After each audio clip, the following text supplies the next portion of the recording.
Hi everyone, welcome to my YouTube channel. तो आज का हमारा वीडियो सीटेट पेपर 2 एसएसटी के लिए है।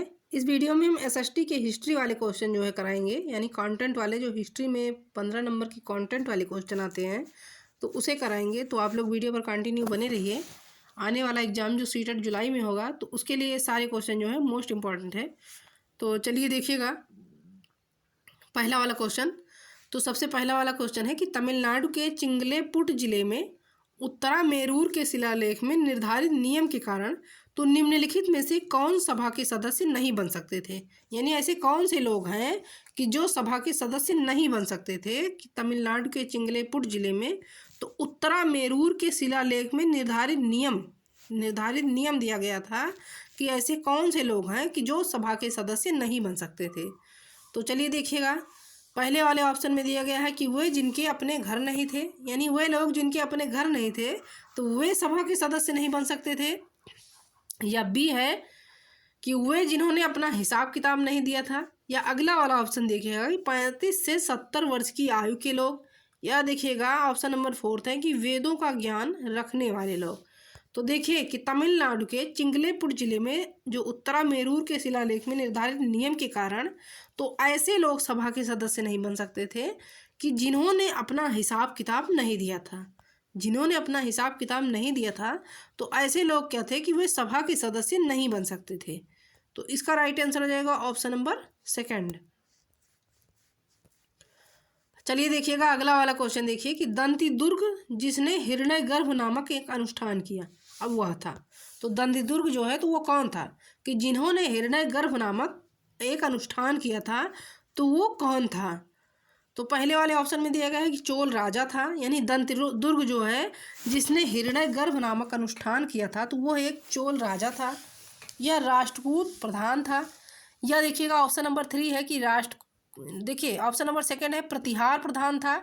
या फिर सी है कि राष्ट्रकूट प्रधान था या पल्लव प्रधान था।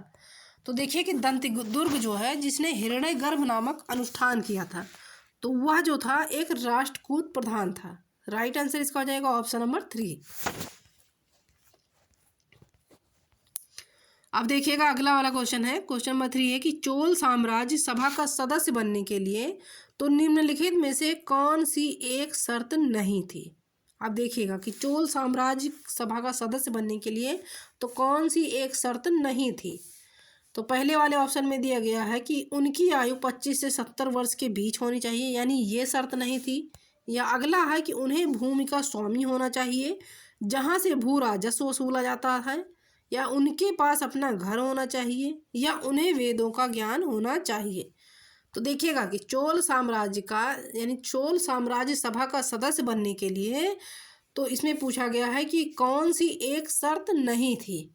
तो इसका राइट आंसर हो जाएगा कि उनकी आयु 25 से 70 वर्ष के बीच होनी चाहिए, यानी ये शर्त जो है तो ये नहीं थी। तो इसका राइट आंसर हो जाएगा ऑप्शन नंबर 1। अगला क्वेश्चन देखिएगा, क्वेश्चन नंबर 4 है कि चोल मंदिरों के विषय में निम्नलिखित कथनों में से कौन सा सही है। तो आइए देखिएगा कि चोल मंदिरों के विषय में तो कौन सा कथन सही है। तो पहले वाले ऑप्शन में दिया गया है कि चोल मंदिर आर्थिक, सामाजिक और सांस्कृतिक जीवन के केंद्र थे। उसके बाद 2 है कि लौह प्रतिमाओं का निर्माण चोल मंदिरों की मुख्य विशेषता थी। उसके बाद देखिएगा ऑप्शन नंबर 3 है कि चोल मंदिर प्रायः अपने आसपास विकसित होने वाली केवल ग्रामीण बस्तियों के केंद्र बन गए। या फिर जनसाधारण, यानी ऑप्शन नंबर 4 है कि जनसाधारण द्वारा दी गई भूमि से चोल मंदिर संपन्न हो गए। तो देखिए कि चोल मंदिरों के विषय में इसमें पूछा गया है कि कौन सा कथन सही है। तो इसका राइट आंसर हो जाएगा ऑप्शन नंबर 1 कि चोल मंदिर आर्थिक, सामाजिक और सांस्कृतिक जीवन के केंद्र थे, यानी ये वाला जो है कथन सही है। तो इसका सही उत्तर हो जाएगा ऑप्शन नंबर 1। अब देखिएगा अगला वाला क्वेश्चन, क्वेश्चन नंबर 5 है कि कन्नौज पर लंबे समय तक त्रिपक्षीय संघर्ष किन 3 राजवंशों के बीच चला।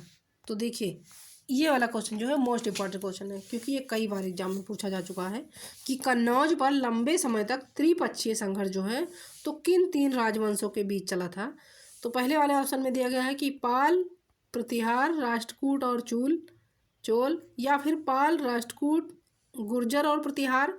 या गुर्जर, प्रतिहार, पाल और चोल, या अगला है कि राष्ट्रकूट, चोल और पाल।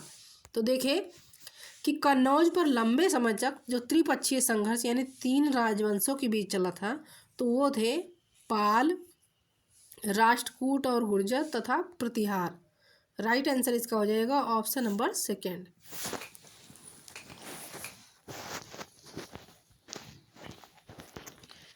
अब देखिएगा अगला वाला क्वेश्चन, नेक्स्ट नंबर क्वेश्चन है कि मोहम्मद बिन तुगलक ने अपनी राजधानी को दिल्ली से दौलताबाद स्थानांतरित क्यों किया।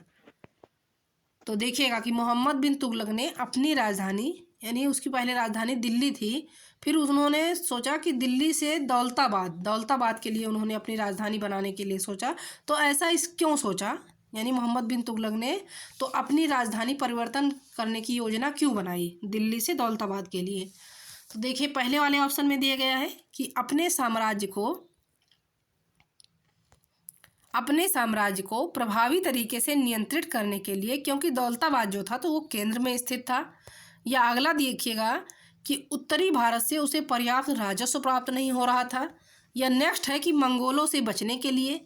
या ऑप्शन नंबर 4 है कि दक्षिणी शासकों को दंडित करने के लिए। तो देखिए कि मोहम्मद बिन तुगलक ने अपनी राजधानी को दिल्ली से दौलताबाद स्थानांतरित यानी परिवर्तित इसलिए किया, क्योंकि जो है दौलताबाद जो था तो अपने साम्राज्य को प्रभावी तरीके से नियंत्रित करने के लिए, क्योंकि दौलताबाद जो था तो वो केंद्र में स्थित था, यानी दौलताबाद जो केंद्र में स्थित था तथा वहाँ पे जो है तो सारी सुविधाएं मौजूद थी। इसीलिए उन्होंने क्या किया कि दिल्ली से दौलताबाद के लिए स्थानांतरित किया। तो इसका राइट आंसर हो जाएगा ऑप्शन नंबर 1।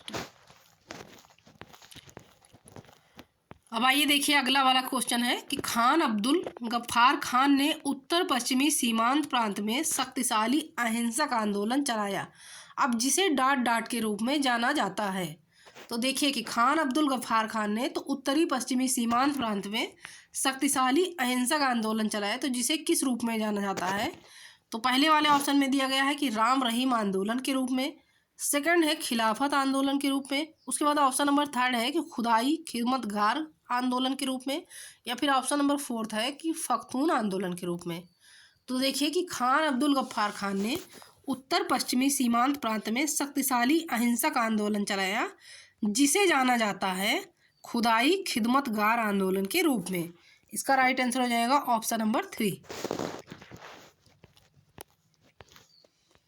अब देखिएगा अगला वाला क्वेश्चन, देखिए क्वेश्चन नंबर 8 है कि कांग्रेस द्वारा पारित पूर्ण स्वराज 1929 के लिए संघर्ष की प्रस्तावना के बाद तो डाट डाट को स्वतंत्रता दिवस मनाया गया।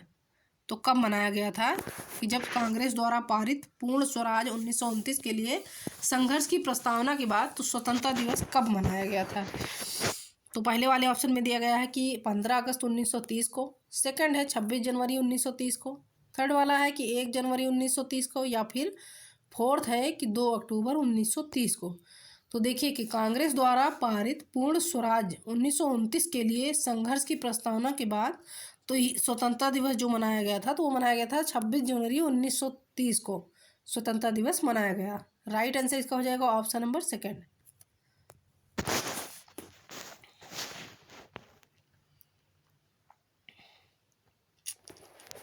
अब देखिएगा अगला वाला क्वेश्चन कि आंध्र क्षेत्र में वंदे मातरम आंदोलन को निम्नलिखित में से किस नाम से जाना जाता था।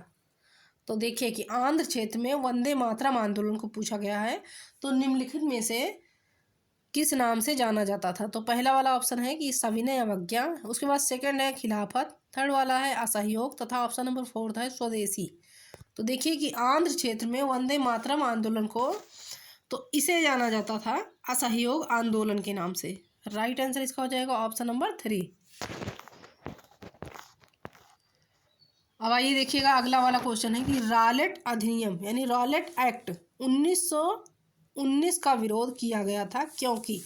तो देखिए रॉलेट एक्ट 1919 का विरोध जो है तो क्यों किया गया था। जलियांवाला बाग हत्याकांड भी 1919 को हुआ था, 13 अप्रैल 1919 को। अब इसमें पूछा गया है कि रॉलेट अधिनियम यानी रॉलेट एक्ट जो है 1919 का विरोध तो किया गया था, क्यों किया गया था। तो पहले वाले ऑप्शन में दिया गया है कि इसने मुसलमानों के लिए पृथक निर्वाचन क्षेत्रों का अधिकार प्रदान किया था, यानी इसीलिए जो है तो रॉयलेट एक्ट 1919 का विरोध किया गया था। या अगला है कि प्रांतों में द्वैध शासन लागू किया गया था। उसके बाद ऑप्शन नंबर 3 है कि इसने भारतीयों के हथियार रखने पर रोक लगाई थी। या देखिएगा ऑप्शन नंबर 4 दिया गया है, ये वाला जो है तो ऑप्शन नंबर 3 था। अब 4th वाला देखिएगा कि इसने अभिव्यक्ति की स्वतंत्रता जैसे मौलिक अधिकारों पर अंकुश लगाया था तथा पुलिस को और अधिक अधिकार दिए थे। तो आइए देखिए कि रॉयलेट एक्ट 1919 का विरोध इसीलिए किया गया था क्योंकि इसमें जो है तो इसने अभिव्यक्ति की स्वतंत्रता जैसे मौलिक अधिकारों पर अंकुश लगाया था तथा पुलिस को और अधिक अधिकार दिए थे। इसीलिए जो है तो रॉयलेट एक्ट 1919 का विरोध किया गया था, जिसे कहा जाता है जलियांवाला बाग हत्याकांड। इसी में जो हुआ था जलियांवाला बाग हत्याकांड, यानी 13 अप्रैल 1919 को। इसमें बहुत सारे लोग मारे गए थे इसी रॉयलेट एक्ट के विरोध में, जो 13 अप्रैल 1919 को किया गया था। तो देखिए इसका राइट आंसर हो जाएगा ऑप्शन नंबर 4 कि इसने अभिव्यक्ति की स्वतंत्रता जैसे मौलिक अधिकारों पर अंकुश लगाया था तथा पुलिस को और अधिक अधिकार दिए थे।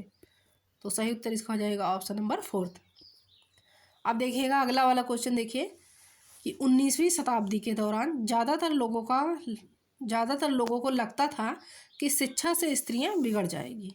तो क्यों लगता था 19वीं शताब्दी के दौरान कि ज़्यादातर लोगों को ऐसा लगता था कि शिक्षा से स्त्रियां बिगड़ जाएंगी? अब उपरोक्त वाक्य में बिगड़ जाना शब्द का संदर्भगत अर्थ बताने वाला निम्नलिखित में से कौन सा कथन है? तो आइए देखिए कि यह उन्हें और अधिक धन देगा, यानी शिक्षा के कारण जो स्त्रियां जो होंगी तो उन्हें अधिक धन प्राप्त होगा, या फिर शिक्षा के कारण उन्हें जो शक्ति मिलती है उसके कारण वे अपने पारंपरिक भूमिकाओं से दूर हो जाती हैं, या फिर वे अपवित्र हो जाएंगी, यानी शिक्षा के कारण जो स्त्रियां होंगी तो वो अपवित्र हो जाएंगी। या ऑप्शन नंबर 4 है कि स्त्रियां पुरुषों की तुलना में ज़्यादा बिगड़ी हुई थी, यानी शिक्षा के कारण क्या होगा कि स्त्रियां जो है तो पुरुषों की तुलना में ज़्यादा बिगड़ी हुई थी। तो देखिए ऐसा कुछ नहीं होगा। इसमें देखिएगा कि 19वीं शताब्दी के दौरान ज़्यादातर लोगों को लगता था कि शिक्षा के कारण स्त्रियां बिगड़ जाएंगी। तो ऐसा इसलिए उन्हें लगता था क्योंकि शिक्षा के कारण जो उन्हें शक्ति मिलती है, यानी शक्ति मिलेगी तो उसके कारण वो क्या करेंगी, अपनी पारंपरिक भूमिकाओं से दूर हो जाएंगी। तो इसका राइट आंसर हो जाएगा ऑप्शन नंबर 2 कि ऐसा इसलिए लोगों को लगता था कि शिक्षा के कारण जो उन्हें शक्ति मिलती है उसके कारण वे अपनी पारंपरिक भूमिकाओं से दूर हो जाएंगी, यानी जब वो शिक्षित हो जाएंगी तो अपने पारंपरिक जो प्रथा चली आई है, कुप्रथा, तो उसको वो नहीं मानेंगी। तो ऐसा इसीलिए उन लोगों को लगता था कि जब उन्हें शिक्षा प्राप्त हो जाएगी तो उनके अंदर शक्ति आ जाएगी, तो उनके जो शक्ति मिलेगी उसके कारण वो क्या करेंगी कि अपने पारंपरिक भूमिकाओं से दूर हो जाएंगी। तो इसका राइट आंसर हो जाएगा ऑप्शन नंबर 2। अब देखिएगा अगला वाला क्वेश्चन है कि निम्नलिखित में से किस विदुषी ने स्त्री और पुरुष के बीच सामाजिक अंतरों की आलोचना पर आधारित पुस्तक स्त्री पुरुष तुलना का लेखन किया? यानी ऐसी कौन सी स्त्री है कि कौन सी विदुषी है कि जिन्होंने स्त्री पुरुष जो है पुस्तक की जो है स्त्री पुरुष पुस्तक की जो है लेखन किया है? क्वेश्चन में यही पूछा गया है कि सामाजिक अंतरों की आलोचना पर आधारित तो स्त्री पुरुष पुस्तक की जो है लेखन किया है, किसने किया है ऐसा? तो पहला वाला ऑप्शन दिया गया है ताराबाई शिंदे ने, उसके बाद सेकंड है कि राज सुंदरी देवी ने, तथा थर्ड है कि पंडिता रामाबाई ने, या देखिएगा अगला वाला है कि बेगम रुकैया ने। तो देखिए कि स्त्री पुरुष तुलना का लेखन जो किया है तो इसे किया है ताराबाई शिंदे ने। राइट आंसर इसका हो जाएगा ऑप्शन नंबर 1। अगला वाला क्वेश्चन देखिएगा 13 नंबर क्वेश्चन है कि 19वीं सदी में निम्नलिखित में से किसने कुरान शरीफ की आयतों का हवाला देकर महिलाओं की शिक्षा के लिए तर्क दिया? तो आइए देखिएगा कि किसने जो है कुरान शरीफ की आयतों का हवाला देकर तो महिलाओं की शिक्षा के लिए तर्क दिया था।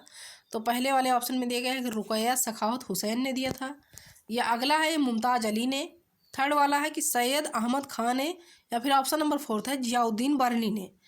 तो आइए देखिएगा कि 19वीं सदी में तो कुरान शरीफ की आयतों का हवाला देकर महिलाओं की शिक्षा के लिए जो तर्क दिया था तो इसे दिया था मुमताज़ अली ने। राइट आंसर इसका हो जाएगा ऑप्शन नंबर 2। अब देखिएगा अगला वाला क्वेश्चन, देखिएगा क्वेश्चन नंबर 14 है कि निम्नलिखित में से किसने कहा था कि उच्च जातियों का उनकी भूमि पर कोई अधिकार नहीं है, क्योंकि वास्तव में भूमि का संबंध देशज लोगों से है, अर्थात निम्न जातियों से। तो देखिएगा किसने कहा था कि उच्च जातियों का उनकी भूमि पर कोई अधिकार नहीं है, क्योंकि वास्तव में जो भूमि है तो उनका संबंध देशज लोगों से है, अर्थात निम्न जातियों से। तो आइए देखिएगा किसने ऐसा कहा था। तो पहले वाले ऑप्शन में दिया गया है कि घासीदास ने, सेकंड है ज्योतिबा राव फुले ने, ऑप्शन नंबर 3 है श्री नारायण गुरु ने, तथा ऑप्शन नंबर 4 है हरिदास ठाकुर ने। तो देखिए कि ऐसा जो है तो ज्योतिबा राव फुले ने कहा था कि उच्च जातियों का उनकी भूमि पर कोई अधिकार नहीं है, क्योंकि वास्तव में जो भूमि है तो वो निम्न जातियों का है, यानी अर्थात जो है तो उन्होंने कहा कि वास्तव में जो भूमि होनी चाहिए तो वो निम्न जातियों की होनी चाहिए। तो ऐसा कहने वाले हैं ज्योतिबा राव फुले। इसका राइट आंसर हो जाएगा ऑप्शन नंबर 2। अब आइए देखिएगा अगला वाला क्वेश्चन 15 नंबर क्वेश्चन है कि दिल्ली सल्तनत के सुल्तानों के लिए लिखी गई तारीख के विषय में तो निम्नलिखित कथनों में से कौन सा सही है। अब आइए देखिएगा कि दिल्ली सल्तनत के सुल्तानों के लिए तो लिखी गई तारीख के विषय में तो निम्नलिखित कथनों में से कौन सा कथन जो है तो सही होना चाहिए। तो पहले वाले ऑप्शन में दिया गया है कि तारीख के लेखक शासकों के अच्छे शासन की आवश्यकता और न्याय संगत शासन पर बल देते थे। या सेकंड है कि लेखकों द्वारा तारीख सुल्तानों से ढेर सारे इनाम पाने के लिए नहीं लिखी गई। या अगला है कि यह दिल्ली सल्तनत की प्रशासनिक भाषा उर्दू में लिखी गई। या फोर्थ वाला है कि तारीख उन लोगों द्वारा लिखी गई जो पाराद ही नगरों में रहे। तो देखिए कि दिल्ली सल्तनत के सुल्तानों के लिए लिखी गई तारीख के विषय में पूछा गया है कि निम्नलिखित कथनों में से तो कौन सा कथन सही है। तो इसका राइट आंसर हो जाएगा ऑप्शन नंबर 1 कि तारीख के लेखक शासकों के अच्छे शासन की आवश्यकता और न्याय संगत शासन पर बल देते थे। यानी तारीख के जो लेखक थे तो वे शासकों के अच्छे शासन की आवश्यकता और न्याय संगत पर बल देते थे। तो ये कथन जो होगा दिल्ली सल्तनत के सुल्तानों के लिए जो लिखी गई तारीख के विषय में तो यही वाला कथन जो होगा सही हो जाएगा। तो इसका राइट आंसर हो जाएगा ऑप्शन नंबर 1।